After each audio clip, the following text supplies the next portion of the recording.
Hello everyone and welcome back to our channel, that is Fisheries Class 12 HSC. I am your Aqua mentor, and in this video what I will be doing is I will be teaching you the topic that you can see in front of your eyes, or you can see in front of your screen, like whatever I have displayed here over screen. So yeah, we will start with this video, but before it I would like to say one thing, that I want to apologize for being so late. And yeah, I can understand that I was not posting videos. It was like 1 to 2 months I haven't posted any video, but still I think something is better than never or nothing. And let's move with this, whatever we can say, like let's dive into today's video without further delay. So yeah, we'll go with this. And yeah, last time we have ended with this only, and it's been 1 month I haven't posted anything. Like, I can understand that it's very difficult for me, and I hope you can to understand that it's very difficult for me to manage both, like taking lectures on YouTube as well as I have something which is more important than this, but leave it. I will not explain here about it in detail, but I hope you can understand and we can move further. So yeah, so let's start with today's session, guys. Yeah, I will explain it in Hindi also, don't worry about it. I know you can speak better English than me, but we all should at least study this particular subject, or any subject in at least our mother tongue. Yeah, in mother tongue, because it makes us feel some more comfortable and we can understand better way, in a better way, right? So let's move ahead. Glass jar hatchery, what does it mean? सबसे पहले तो hatchery means कुछ ऐसी चीज़, कुछ ऐसा एक तो container या फिर समथिंग यहाँ पे ग्लास जार से बनी हुई, लाइक जार आप सबको पता है what is the jar. So glass से बना हुआ जार जो है उसमें एक टाइप से हैचिंग होगी हमारी जो एग्स है उनकी, ठीक है.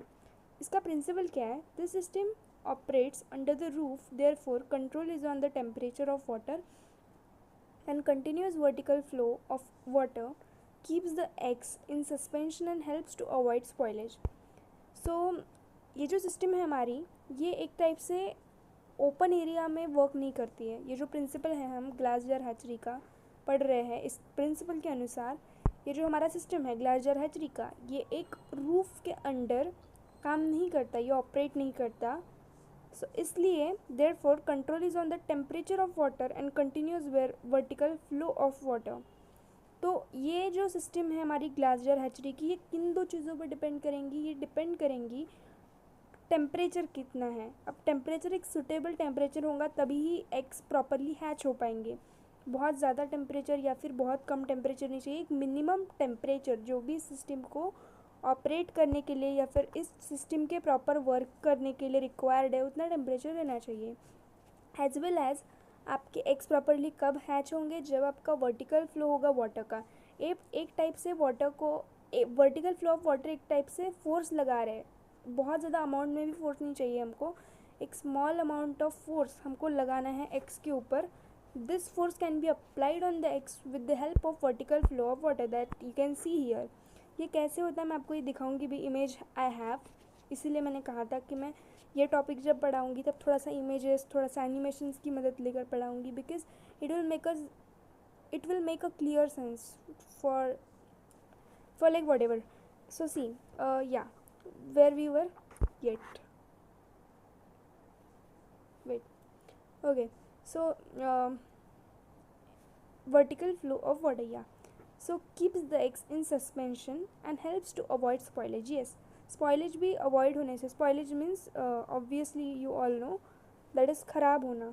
So egg spoil होने से भी बचाता है ये. अभी ग्लास जार हैचरी किन सारे सिस्टम से बनी हुई है? ग्लास जार हैचरी किन किन चीज़ों से मतलब किन किन चीज़ों से बनी हुई है? कौन सी चीज़ें इस पर्टिकुलर इतने बड़े पार्ट में कंसिस्ट होती हैं? तो वाटर सप्लाई सिस्टम ये इसका एक पार्ट है. ब्रीडिंग टैंक्स, ये भी ग्लास जार हैचरी का टाइप है. इंक्यूबेशन एंड हैचिंग जार्स, ये भी टाइप है. और स्पॉनरी, ये भी टाइप है. तो आप इन चारों टाइप्स को अच्छे से याद रख लेना, क्योंकि इफ़ योर एग्ज़ाम में क्वेश्चन आता है कि glass jar hatchery consist of which parts या फिर which things it consist of. तो write any two things which glass jar hatchery consist या फिर ऐसा समथिंग क्वेश्चन, ऐसा कुछ ना कुछ आएगा. तो आपको you should understand and you should remember this particular thing that that glass jar hatchery consists of water supply system, it consists of breeding tanks, it consists of incubation and hatching jars, it consists of spawnery, right? So water supply system, सबसे पहले हम देखेंगे what does mean by water supply system. तो water supply system consists of a pump set and 5 HP engine run by electricity. इसके लिए I am going to show you an image, उसके through आपको मैं बता रही हूँ, इतने अच्छे से समझेगा. Wait, I will show you. Okay, तो वाटर सप्लाई सिस्टम जो है, ये जो एक पार्ट है ग्लास जार हैचरी का, ये कंसिस्ट कर रहा है pump set and 5 HP engine जो कि इलेक्ट्रिसिटी. तो आप यहाँ पे अगर इस इमेज में देखेंगे तो ये है आपका पंप सेट एंड ये है आपका इंजन. ओके, तो वाटर सप्लाई सिस्टम किन चीज़ों की कंसिस्ट कर रहा है? Pump set and 5 HP engine जो कि एक इलेक्ट्रिसिटी के थ्रू रन हो रही है. तो this is the pump set and this is the pump set and engine which is run by electricity. Okay, तो ये आपकी जो इंजन है और 5 HP इंजन है और ये जो पंप सेट है, बेसिकली वाटर पंप करने के लिए pump set is required and engine जो है आपकी वो इलेक्ट्रिसिटी के थ्रू, मतलब नियर बाय जगह से आप इलेक्ट्रिसिटी लोगे और उस इलेक्ट्रिसिटी से इंजन चलेगा. तो इंजन किस चीज़ पर डिपेंडेंट है? It is dependent on electricity, right? And इसके थ्रू आपका वाटर पंप होने वाला है, what ever it is, bye the engine. देखो यहाँ पे इंजन जो होगा आपका, जो कि इलेक्ट्रिसिटी से चलने वाला है, इस इंजन के थ्रू क्या होगा कि clean and non polluted water is pumped. Okay, so basically आपका इंजन क्या करने वाला है, जो इलेक्ट्रिसिटी की मदद से रन होगा, ऐसा वाला इंजन ये क्लीन और नॉन पोल्यूटेड वाटर को पंप करेगा. मतलब जो भी पोल्यूटेड वाटर है वगैरह उसको तो नहीं, बट जो नॉन पोल्यूटेड, मतलब ऐसा वाटर जिसमें कोई भी एक टाइप से कोई भी प्रेडेटर ना हो या फिर किसी भी तरीके से पॉल्यूटेड ना हो, वो किसी भी तरीके से एकदम फ्रेश वाटर, ऐसा क्लीन वाटर आपका पंप किया जाएगा. ये वाटर कहाँ से लिया जाएगा या फिर कहाँ से वो पंप किया जाएगा? तो कोई भी नियर बाय वाटर सोर्स जो होगा, वाटर सोर्स मतलब कोई भी रिवर वगैरह कुछ भी, इसमें से ये नियर बाय वाटर सोर्स में तो रिवर नहीं आएगा, but nearby water source में से ये पंप किया जाएगा बाय द इंजन, बाय जो डिपेंडेंट है ऑन इलेक्ट्रिसिटी. एंड ये पंप होने के बाद कहाँ पे स्टोर किया जाएगा? Overhead tank. अभी what is the overhead tank? So I hope you can see in this image. इस तरीके से आपका ओवरहेड टैंक होगा, इसको हम बोलेंगे ओवरहेड टैंक. वैसे याद दिया हुआ है, मुझे लिखने की ज़रूरत नहीं है, so just make underline this word. So इस तरीके का एक ओवरहेड टैंक होगा जिसमें आप क्या करोगे? स्टोर करोगे इस वाटर को. और ये जो वाटर है, that is water means H2O. इस H2O को क्या किया जाएगा? आप देख सकोगे यहाँ पे. तो what is this something is, it is engine basically. So this engine will do what? It will basically pump. ये जो इंजन है ये क्या करेगा? पंप करेगा. ये देखो वाटर इनटेक फ्रॉम द. अब देखो आपको ये भी सवाल आया होगा कि ये जो इंजन है ये पंप कैसे करेगा? तो देखो यहाँ से ना, देखो वाटर जो है एक ट्यूब लाइक स्ट्रक्चर है, समथिंग लाइक दिस स्ट्रक्चर से इंजन में जाएगा. इंजन इसको पंप करेगा और उसका काम ही है कि non polluted water near by water source से क्लीन नॉन पोल्यूटेड वाटर को इनटेक करना, पंप करना और ऐसा वाटर स्टोर करना है ओवरहेड टैंक में, जो कि इतने दूरी पर प्रेजेंट है. वो जो जितना भी चीज़ें दी गई है वो दी गई आगे. देखो, the overhead tank should be placed on the brick tower of 4 metre height. Again यहाँ पे इमेज में क्लियर है कि देखो ये ऐसा ब्रिक टावर है.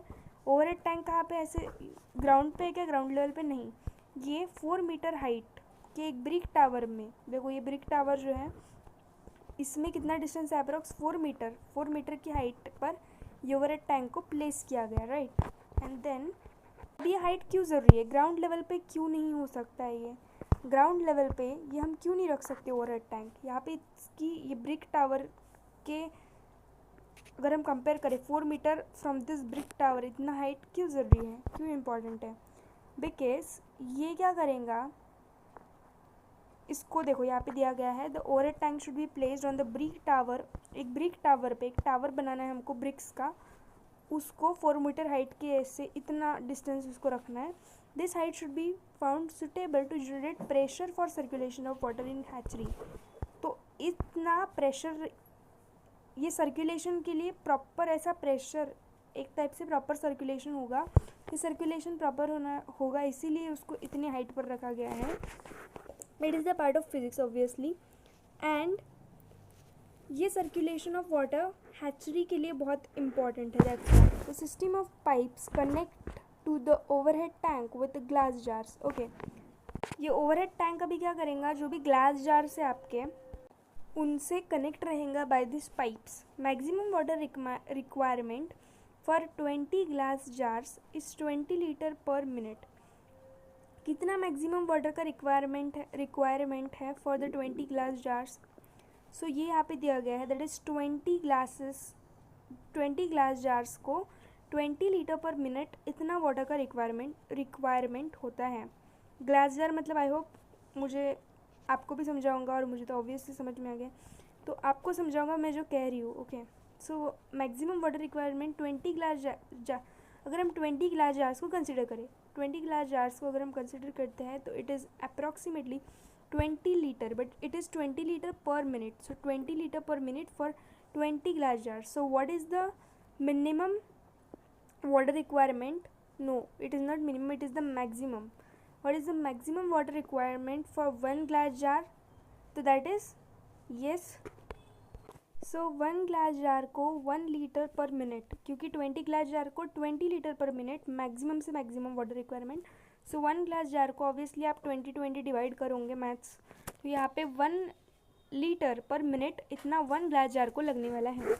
देयरफॉर ओवरहेड टैंक को कितना लीटर फिल होना चाहिए, उसकी कैपेसिटी कितनी कन्वीनियंट होंगी या फिर होनी चाहिए, वो दिया गया है। दैट इज़ 5000 लीटर कैपेसिटी का ओवरहेड टैंक। तो इसकी कैपेसिटी इतनी होनी चाहिए, क्योंकि आफ्टर ऑल इससे ही आपके, देखो ये पाइप्स या फिर जो भी सिस्टम ऑफ पाइप्स, ये कनेक्टेड होने वाले हैं टू दिस ग्लास जार्स।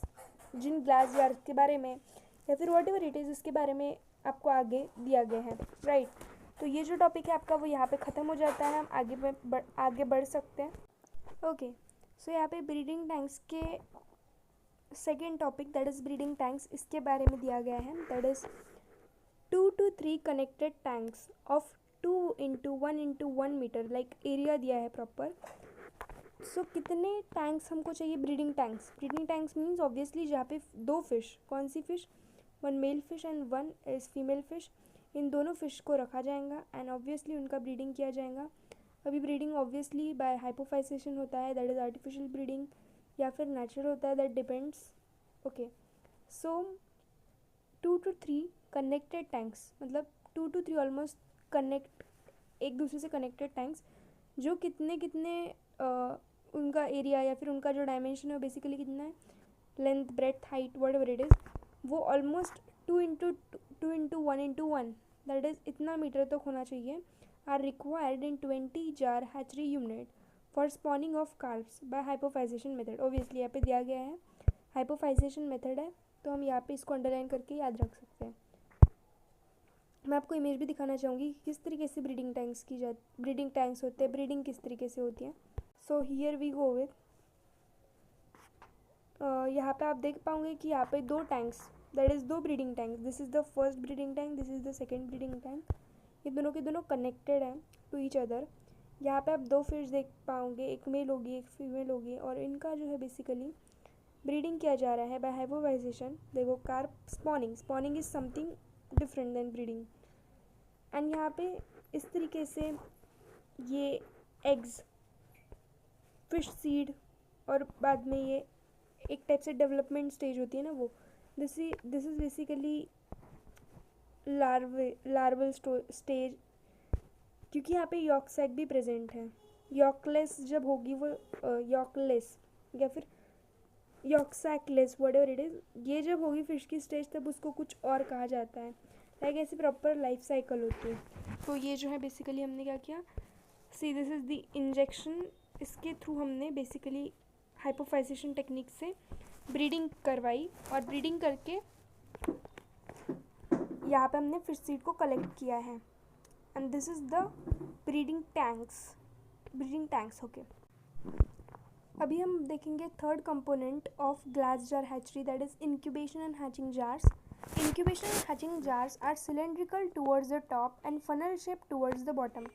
तो ये जो इंक्यूबेशन या फिर हैचिंग जार्स होते हैं बेसिकली इनमें हैच होती है हमारी एग्स जो होते हैं ना एग्स, वो इन जार्स के अंदर हैच हो गए, राइट. तो ये इंक्यूबेशन जार्स या फिर hatching jars, incubation hatching same ही है meaning, are cylindrical towards the top. ये जो जार्स होंगे ना ये सिलेंड्रिकल होंगे टॉप के थ्रू, टॉप के तरफ टूवर्ड्स द टॉप, एंड जो आपका फनल शेप होगा वो होगा बॉटम. मैं आपको इमेज में दिखाऊंगी. So as you can see over the, not over but on the screen. सो यहाँ पे इंडिविजुअल जार की डिटेल हम देख रहे हैं. तो सी यहाँ पे ये कैपेसिटी वगैरह ये मैं आपको जैसे जैसे आएगा आगे मैं बताऊंगी. पहले देखो eggs and sperm collection, hypophysation method. Okay, hypophysation method के थ्रू क्या किया गया है, एग्स एंड स्पर्म्स का कलेक्शन. एग्स कहाँ से आएंगे, obviously from female fish, and sperms कहाँ से आएंगे, that is from male fish. Okay, यहाँ पे जो वर्ड लिखा है ना दैट इज स्पर्म, ये बेसिकली हम जब ह्यूमन बींग्स की बात करें तो थोड़ा और कन्वीनियंट होता है. यहाँ पे we are talking about fish. Okay, pisces. तो हम यहाँ पे माइल्ड लिखेंगे, माइल्ड बोलो या फिर मिल्ट बोलो, whatever you wanted to pronounce it, but या that is mild is basically like a seminal fluid, like that is semen. You know the semen, like that there is the, what we can say, there is a milt or mild that we can collect from the, by the method of hypophysis we can collect from the male fish, not female. From female we can collect the eggs, and basically the sperm like structure is present into this mild or milt. This and eggs get fertilized. This process we already studied, and then whatever happens that we can study from our textbook, or we already know what will happen, like formation of new young one. But it is very very different. It is very very very different, and it is undoubtedly very different than humans and then other species. तो यहाँ पे जैसे हमको दिया था, हमने topic को थोड़ा स्विच किया बिकॉज यहाँ पे जो कुछ भी लिखा है मुझे आपको थोड़ा एक्सप्लेन करना था. बट मोस्टली हम यहाँ पे जो चल रहे थे, हमारे ट्रैक जो था हमारा मेन, हम अपनी पटरी से थोड़ा इधर उधर हो गए. हमारा जो मेन था दैट इज़ लाइन में दिया गया था कि आपका जो हर एक ग्लास जार है, इंक्यूबेशन जार या फिर हैचिंग जार, यहाँ पे ये जो एग्स है ये हैच होने वाले हैं, इनको रखा है इस जार में. ये जार जो होगा टॉप से सिलेंड्रिकल होगा और नीचे फनल शेप्ड होगा. तो आप आई होप समझ गया होगा आपको. देखो, funnel shaped towards the bottom and cylindrical towards the top, यही इसमें दिया गया था, बाकी और कुछ नहीं. और ये आपके जार्स, इसको इंडिविजुअली ऐसे बताया नहीं सकते, इसलिए यहाँ पे एक इंडिविजुअल ऐसे जूम करके दिया गया, राइट. अभी आप यहाँ पे आई थिंक अच्छे से देख पाओगे कि देखो यहाँ पे ऐसे वाटर सोर्स, यहाँ पे आपका इंजन हो गया, यहाँ पे आपका ब्रिक टावर हो गया, यहाँ पे आपका ओवरहेड टैंक हो गया, और यहाँ से आपका ये ब्रीडिंग टैंक्स हो गया आपके, जो कुछ भी है 3 to 4, 2 to 3 कनेक्टेड. और ये आपका हो गया बेसिकली, देखो मैंने बोला था ना यहाँ से ट्यूब्स, बेसिकली ओवरहेड टैंक से ट्यूब्स कनेक्ट हो गए, कुछ जार्स को कनेक्ट हो गया, और these jars are something like this, incubation और हैचिंग जार्स, जिनमें बेसिकली आपके एग्स हो गए, right. And yes, whatever it is you can see here. थोड़ा और जूम करके दिखाती हूँ so that you can basically understand just everything. now आप अच्छे से इसको देखो प्रॉपरली, ताकि आप सब कुछ समझ सको डिटेल में. इसीलिए मैंने ये इमेज जनरेट करवाई है, मैंने खुद नहीं की है, ऑब्वियसली AI का यूज़ है, but for educational purpose and right use of AI. so yes, this is the basically breeding tanks and this is the hatching और incubation jars, right. आप अभी मैं आपको जो दिखा रही हूँ, ये जो कुछ भी ये टेक्स्ट है उसके ऊपर अगर आप फोकस ना करें, मैं जो सिर्फ दिखाना चाहती हूँ अगर आप उस पर फोकस करेंगे तो आपको बहुत अच्छे समझेगा. तो आप देख सकेंगे यहाँ पे दिया गया है लार्वल डेवलपमेंट, इसकी एक टाइमलाइन दी है बेसिकली, राइट.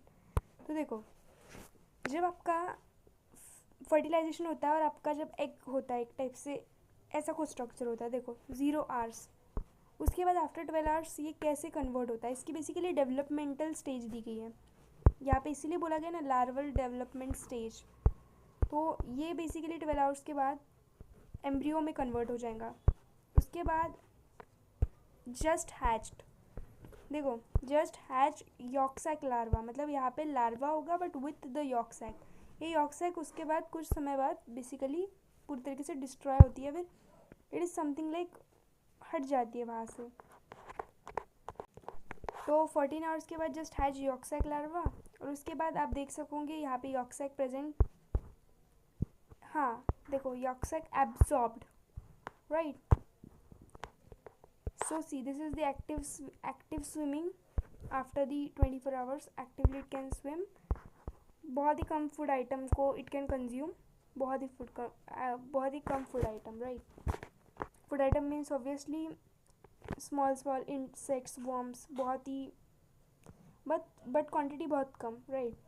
उसके बाद 3 days अगर आप देखोगे तो yolk sac absorbed spawn। इस स्टेज को देखो हम कैसे डेवलपमेंट में आए। सबसे पहले हम 0 आवर्स पहले इसको कुछ भी नहीं बोलते थे, like it is just normal egg.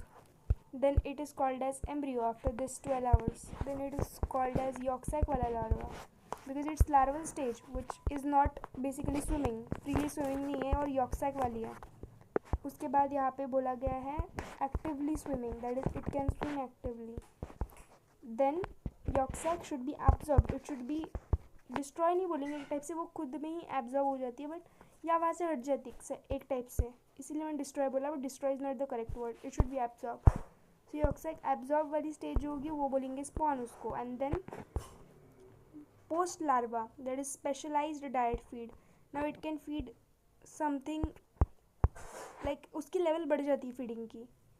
जैसे पहले वो बहुत कम चीज़ों पर फीड करेगा, ऑब्वियसली फीड करेगा मीन्स वो कौन सा फूड कंज्यूम करेंगे, दैट इज़ इंसेक्ट, वर्म्स वगैरह, बट ये एडवांस स्टेज नहीं होती, यहाँ पे बहुत कम वो ऐसे फूड कंज्यूम कर सकता है, ना के बराबर।